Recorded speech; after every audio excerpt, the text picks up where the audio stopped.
జయ gang భూమంతర్ నాన్పిక్ పేరిట భారీ మోసం 167 కోట్లకే నిమ్మగడ్డ ప్రసాద్కు 12,731 ఎకరాల అప్పగింత.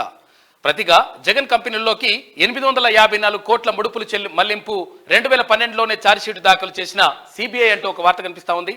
10 ఏళ్లుగా 381 వాయిదాలతో కేసు విచారణ పొడిగింపు యత్నాలు చేస్తా ఉంది జగన్మోహన్ రెడ్డి అంటూ అంటూ ఒక వార్త కనిపిస్తా ఉంది.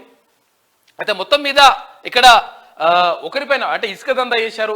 40,000 కోట్ల ఇసుక దందా కొనసాగింది జగన్మోహన్ రెడ్డి ప్రభుత్వంలో. కాబట్టి 40,000 కోట్లు మొత్తం కూడా దండుకునేటువంటి ప్రయత్నం చేసిండ్రు అనేటువంటి మాటను ప్రభుత్వం చెప్తా అంటే ఇక్కడ చంద్రబాబు ఆరోపిస్తా ఉన్నాడు. అయితే లేదు ఇక్కడ జగన్మోహన్ రెడ్డి ఇవన్నీ కూడా చేస్తా ఉన్నారనేటువంటి ఆరోపణలు కూడా అక్కడ తెలుగుదేశం పార్టీ అంటా ఉంటే, తర్వాత మీరే చేశారని చెప్పేసి ఇద్దరు కూడా ఇట్లా ఆరోపణలు ప్రత్యారోపణల మధ్య కొనసాగుతున్నటువంటి పరిస్థితి కనిపిస్తా ఉంది.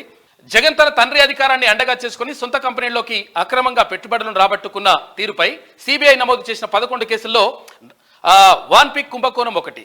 అయితే జగన్ కూటమి చేసిన నేరంపై సిబిఐ 2011 ఆగస్టు 15న ఎఫ్ఐఆర్ నమోదు చేసింది.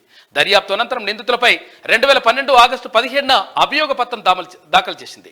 అయితే కోర్టుల్లో కేసు విచారణ ముందుకు సాగకుండా జగన్తో పాటు నిందితులంతా ఇప్పటిదాకా 381 వాయిదాలు తీసుకున్నారని చెప్పేసి సుప్రీంకోర్టు అన్నది. ఎందుకు ఇట్లా వాయిదాలు తీసుకుంటా ఉన్నారు, ఎందుకు ఆ కేసుని జాప్యం చేస్తూ ఉన్నారు, తొందరగా దాన్ని విచారణ చేపట్టి దాన్ని కంప్లీట్ చేయాల్సినటువంటి అవసరం ఉంది అని చెప్పేసి సుప్రీంకోర్టు చెప్పినట్టుగా ఒక వార్త కనిపిస్తూ ఉంది.